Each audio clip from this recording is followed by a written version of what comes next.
চর্চার এক অভিনব অনুষ্ঠান আজকের ভাবনা। অনুষ্ঠানে উপস্থিত থাকবেন বিশিষ্ট আবৃত্তিকার তাপস নাগ। অংশগ্রহণের জন্য যোগাযোগ করুন স্ক্রিনে দেওয়া নাম্বারে। অনুষ্ঠানটি দেখুন প্রতিদিন সকাল 7:30। নমস্কার, আমি তাপস নাগ। প্রতিদিনের মতো শুরু করছি চ্যানেল ভিশন আয়োজিত আপনাদের প্রিয় অনুষ্ঠান আজকের ভাবনা।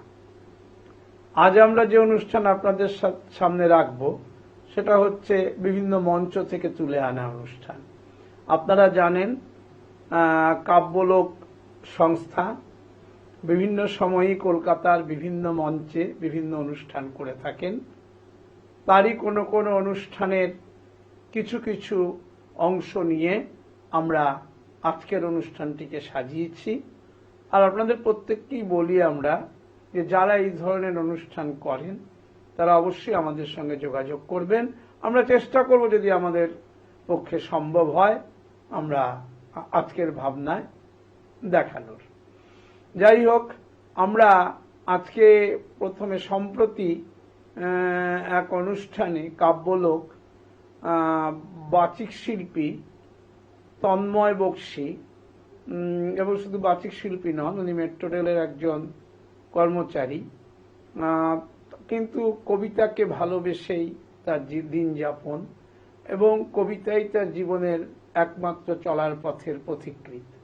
সুতরাং কবিতাকে নিয়ে তার চলা, এবং যার ফলে কাব্যলোক সংস্থা মনে করেছেন, সংস্থার কর্ণধার সুজিত দত্ত মনে করেছেন যে তন্ময় বক্সীকে একটু তাকে একটা সম্বর্ধনা দিয়ে তার এই যে কাজের যে কাজ তিনি করে চলেছেন তাকে অন্তত একটু উৎসাহ দেওয়া, এবং সেক্ষেত্রে একটা তাকে সম্বর্ধনা দেওয়া হয়।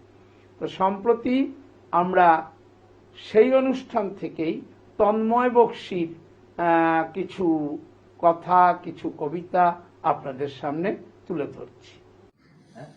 শুভ সন্ধ্যা। আর তন্ময় কবিতার সঙ্গে বিতান মোবাইলে একটা সুর বাজাবে কবিতার সঙ্গে সাজুজ্য রেখে, তাই তো? শুভ সন্ধ্যা।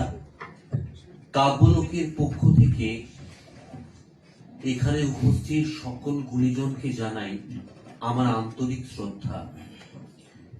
আজকে সুজিত যে সম্মান দিলেন তা কতটা আমি পাওয়ার যোগ্য সেটাই বলতে পারছি না, কিন্তু একটা কথা আমি অবশ্যই বলতে পারি যে কবিতাটা কিন্তু আমার কাছে শুধুমাত্র সময় কাটানোর অবসর বা বিনোদন নয়, কবিতা আমার বেঁচে থাকার অবলম্বন। আমার স্বপ্ন দেখা, স্বপ্ন ভাঙা এবং সবকিছুর মধ্যে আমার বিষাদ যাত্রার উপাখ্যান কবিতার মধ্যে লুকিয়ে আছে। আমি একটু বলতে চাই, আমি কলকাতা মেট্রো রেল সার্ভিস করি এবং একটি দায়িত্বপূর্ণ পোস্টে আছি। আমি শেওড়াফুলি থেকে যাতায়াত করি।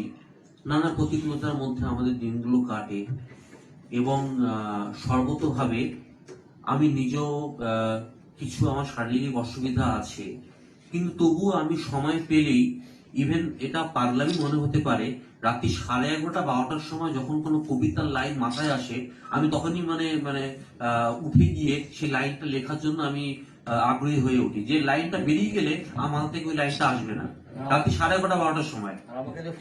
হ্যাঁ, এবং সুজিতদাকে রাত্রিবেলা 12:30-1টার সময় ফোন করে বলি যে না সুজিতদা, এই লাইনটা মাথায় এসছে, এটা একটা কবিতা হতে পারে। ঠিক আছে, অনেকবারই হয়েছে, এই আবেদন করেছি।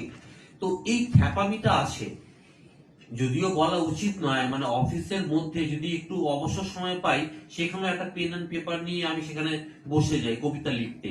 তো যাই হোক, আমার 4টে বই পাবলিশ হয়েছে এবং এটা আমার 5ম বই আমার পাবলিশ হওয়ার পথে। তো আজকে যে কবিতাগুলো আমি পাঠ করব, 2025-26 এই সময়কালের মধ্যে বেশ কিছু মানুষের জন্ম শতবর্ষ। এই জন্ম শতবর্ষ সিরিজে আমি বেশ কিছু মানুষকে আমি স্মরণ করব। সমগ্র আলেখ্য, পাঠ এবং রচনায় আমি কবি তন্ময় কুমার বক্সী। আমার প্রথম নিবেদন সুকান্ত আপনাকে।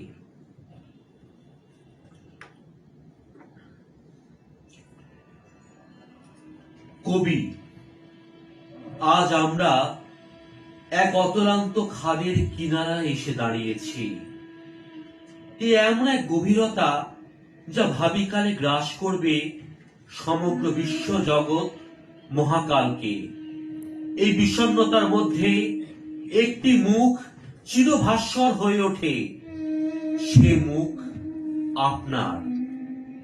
সময় নিষ্ঠুর আঘাতে আপনি বিচ্ছিন্ন হয়ে গেছিলেন আপনার পাঠক, আপনার অনুরাগীদের থেকে। আপনার নশ্বর শরীর ভস্মীভূত হয়ে গেছিল মহাপৃথিবীর সঙ্গে, কিন্তু আপনার চিরসাম্যের বাণী জগদ্দল পাথরটাকে উপড়ে ফেলার যে প্রয়াস, তা সম্পৃক্ত হয়ে গেছে বাঙালির চেতনায়, মননে।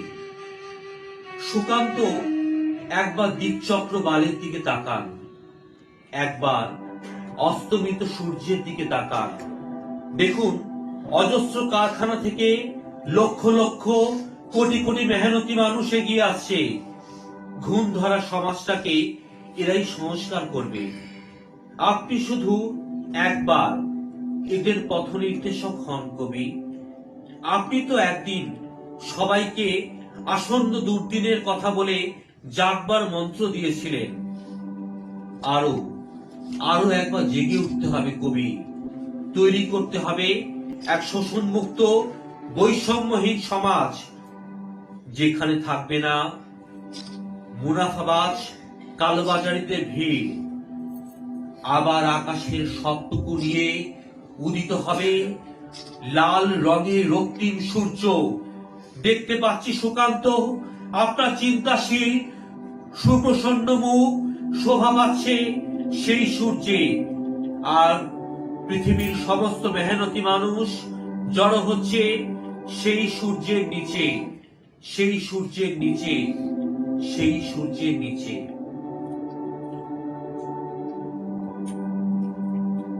এবছর যিনি কলকাতার যিশু, উলঙ্গ রাজার মতো কবিতা উপহার দিয়েছেন, সেই বর্ষিয়ান চিরপ্রণম্য কবি নীরেন্দ্রনাথ চক্রবর্তীর জন্মশতবর্ষ।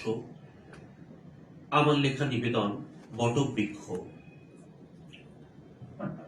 নীরেন্দ্রনাথ, আপনি আজও এক বৃহৎ বটবৃক্ষ রূপে কথিত হয়ে আছেন বাংলা ও বাঙালির মননে।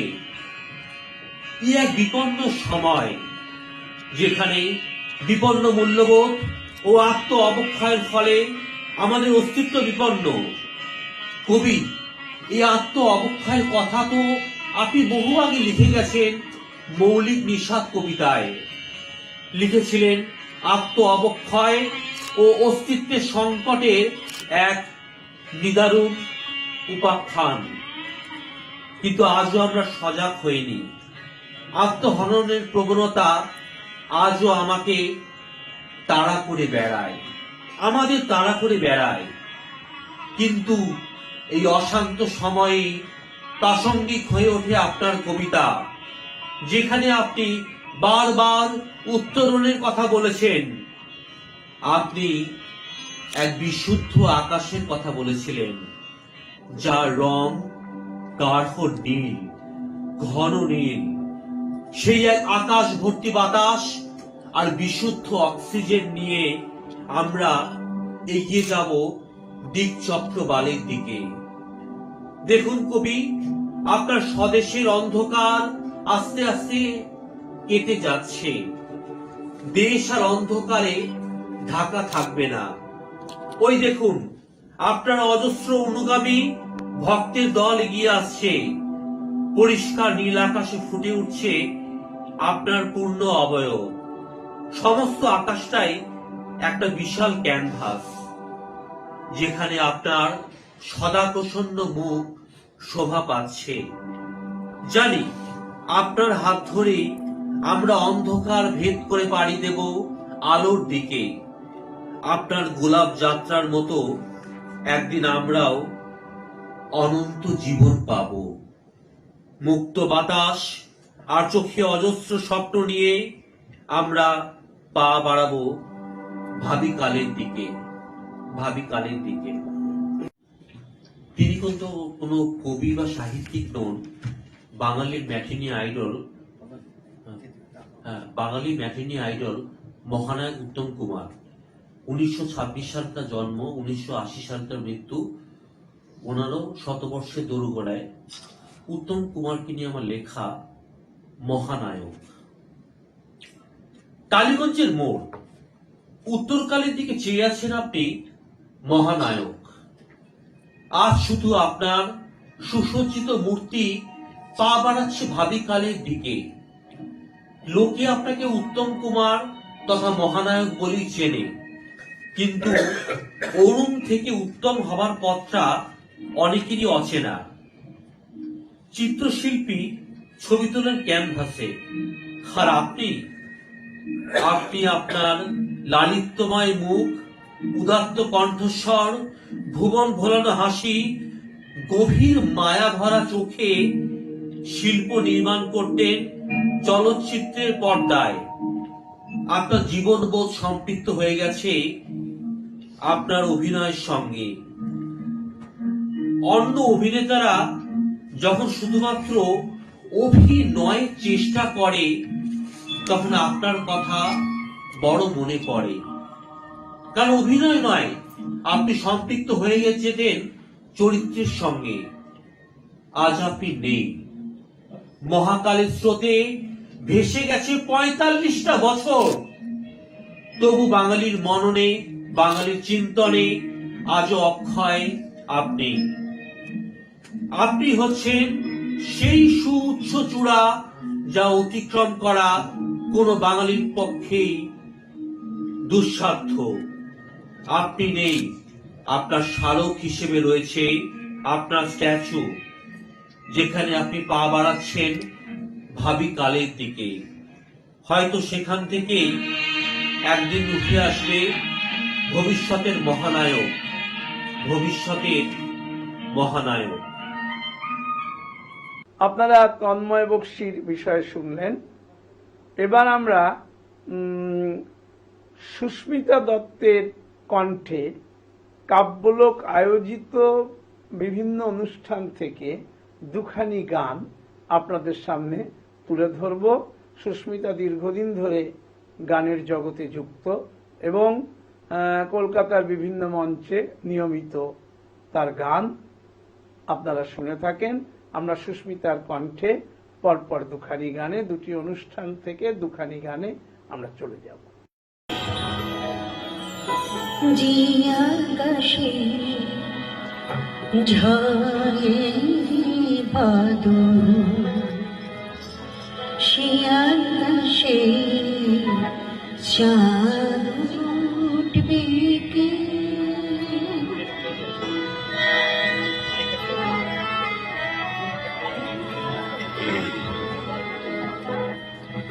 যে আকাশে ঝরে বাদল, সে আকাশে চাঁদ উঠবে কি? যে আকাশে ঝরে বাদল, সে আকাশে চাঁদ উঠবে কি?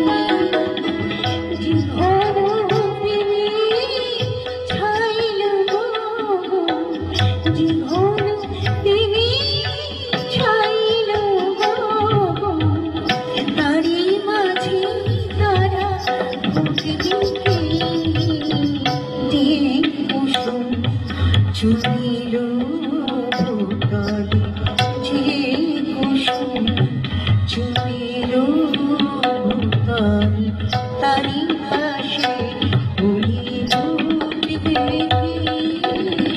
যে আকাশে ধরে বাদল, সে আকাশে চাঁদ উঠবে।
ছুঁইল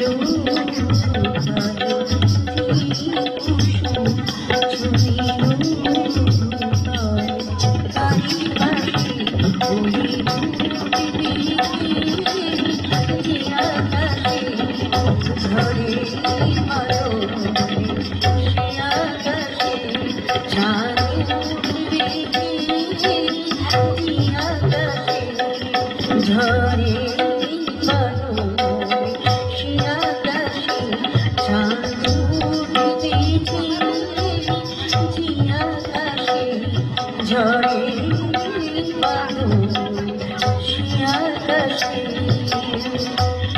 ঝরে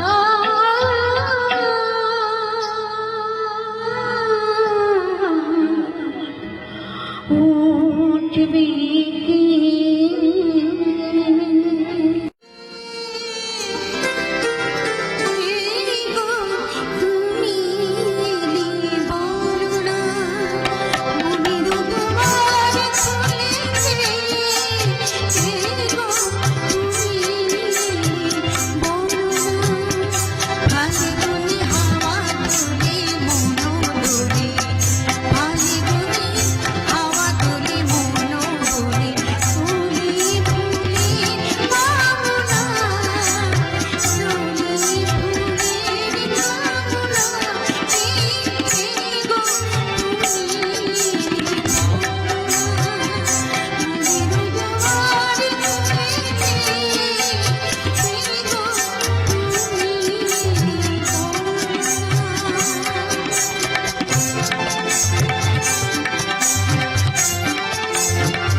শুনলেন সুস্মিতা দত্তের কণ্ঠে গান।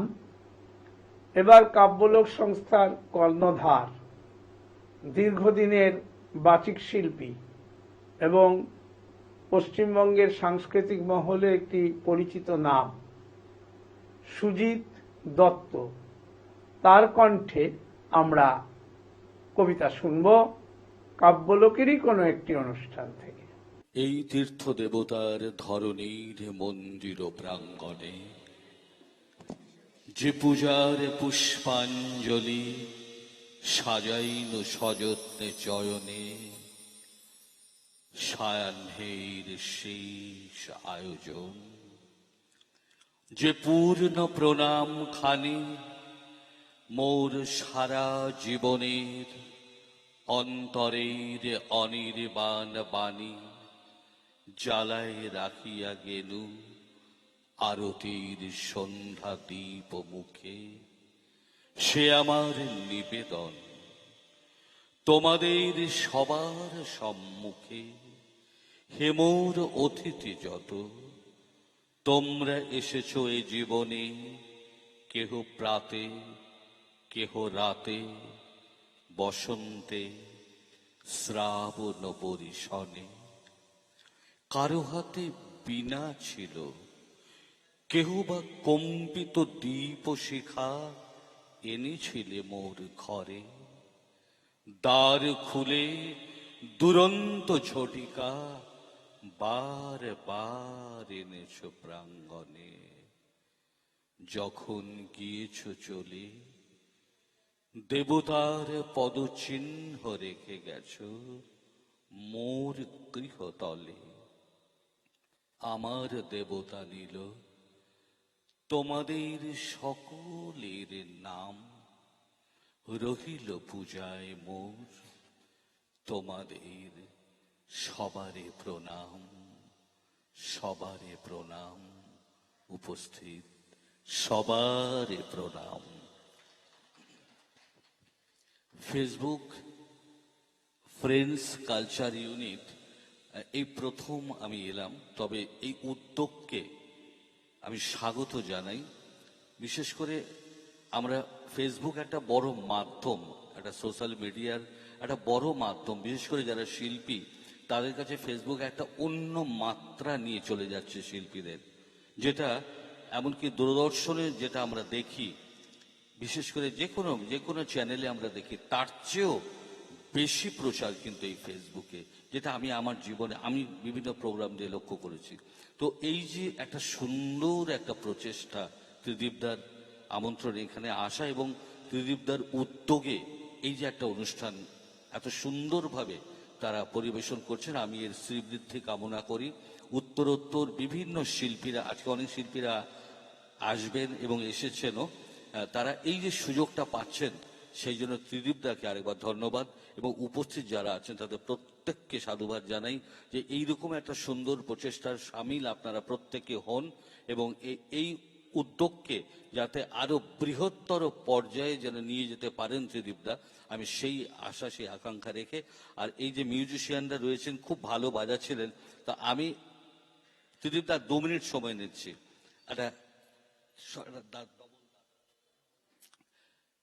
আমরা কলকাতা শহরে বাস করি, কলকাতার কি চিত্র দেখুন। আজগুবি নয় কলকাতা এক শহর, আজগুবি নয় কলকাতা এক শহর। ভিতরে তার বিরাট অসুখ, বাইরে ঠাটের বহর। ভিতরে তার বিরাট অসুখ, বাইরে ঠাটের বহর। কেমন শহর, কেমন শহর কলকাতাটা, কেমন শহর। পারেন নাকি করতে ঠাউর, জানেন নাকি লোকজনেরা কেমন করে আছে, কেমন করে সকাল সন্ধ্যে চলছে ট্রামে বাসে। হাওয়া বাতাস বইছে কেমন, কেমন মিছিল মিটিং। মঞ্চ ছেড়ে নেতারা সব করছে কেমন ইটিং। লোডশেডিং এর খবর রাখেন হঠাৎ কেন হয়, লোডশেডিং এর খবর রাখেন হঠাৎ কেন হয়। পথ চলা তাই রাতের বেলা গা ছমছম হয়, গা ছমছম হয়, গা ছমছম হয়, গা ছমছম হয়। রাজনীতি তার খবর রাখেন কেমন দলাদলি, রাজনীতি তার খবর রাখেন কেমন দলাদলি। দেশপ্রেমের নামে কেমন চলছে গালাগালি। নেশার ঘরে ছুটছে মানুষ, নেশার ঘরে ছুটছে মানুষ, ছুটছে গাড়ি, উঠছে মানুষ। দিন দুপুরে ব্যাং ডাকাতি, কানা মাছির খেলা। কলকাতা এক আজব শহর, সব পেয়েছির মেলা। দালাল আছে, প্ল্যাকার্ডস আছে ফুটপাথে, তাই হকার্স আছে, দালাল আছে, ব্ল্যাকার্স আছে, ফুটপাতেতে হকার্স আছে, আইন আছে, ফাঁকও আছে, কালোবাজারের আড়ত আছে, কাজ করতে ঘুষও আছে, কোনো কিছুই আজ গুবি নয়। কলকাতা এক শহর, ভিতরে তার বিরাট অসুখ, বাইরে কাঠের বহর। ভিতরে তার বিরাট অসুখ, বাইরে কাঠের বহর। ভিতরে তার বিরাট অসুখ, বাইরে কাঠের বহর। ভিতরে তার বিরাট অসুখ, বাইরে কাঠের বহর। আপনারা শুনলেন কাব্যলোকের বিভিন্ন অনুষ্ঠান থেকে কিছু কিছু অংশ তুলে আপনাদের সামনে আমরা উপস্থিত করলাম।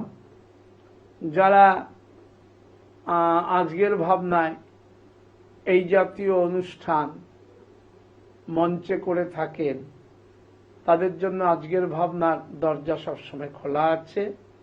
আপনারা যোগাযোগ করবেন, আমরা চেষ্টা করব সেই অনুষ্ঠানকে দেখানোর, এবং আমরা বহু সংগঠনের অনুষ্ঠান ইতিমধ্যে দেখিয়েছি। কারণ এতে সংগঠন বা সংস্থা তারাও উজ্জীবিত হন এবং তাদের কাছেও এটা একটা যেমন আগ্রহের সৃষ্টি করে, তেমনি একটি মঞ্চে যত লোকের কাছে পৌঁছানো যায় তার থেকে অনেক অনেক বেশি লোক আপনারা পান 7 বছরের ওপর চলা চ্যানেল ভিশনের কর্তৃপক্ষের মস্তিষ্ক প্রসূত এই অনুষ্ঠান বহু মানুষের কাছে পৌঁছয় এবং বহু মানুষ নানাবিধভাবে এই অনুষ্ঠান দেখে থাকেন। সুতরাং আপনারাও যোগাযোগ অবশ্যই করবেন।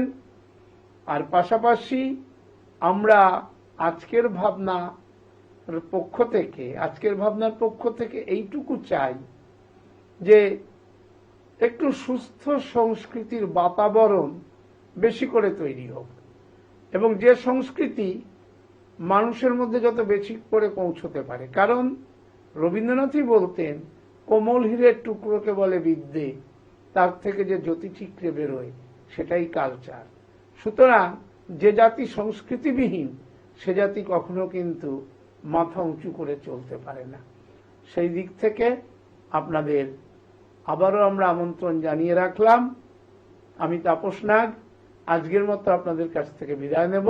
তবে যাবার আগে প্রতিদিন যা বলে যাই, আগামীকাল ঠিক সকাল 7:30 আবার দেখতে ভুলবেন না চ্যানেল ভিশন আয়োজিত আপনাদের এই জনপ্রিয় অনুষ্ঠান আজকের ভাবনা। নমস্কার।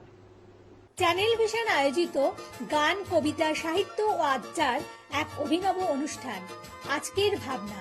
অনুষ্ঠানে উপস্থিত থাকবেন বিশিষ্ট আবৃত্তিকার তাপস নাগ।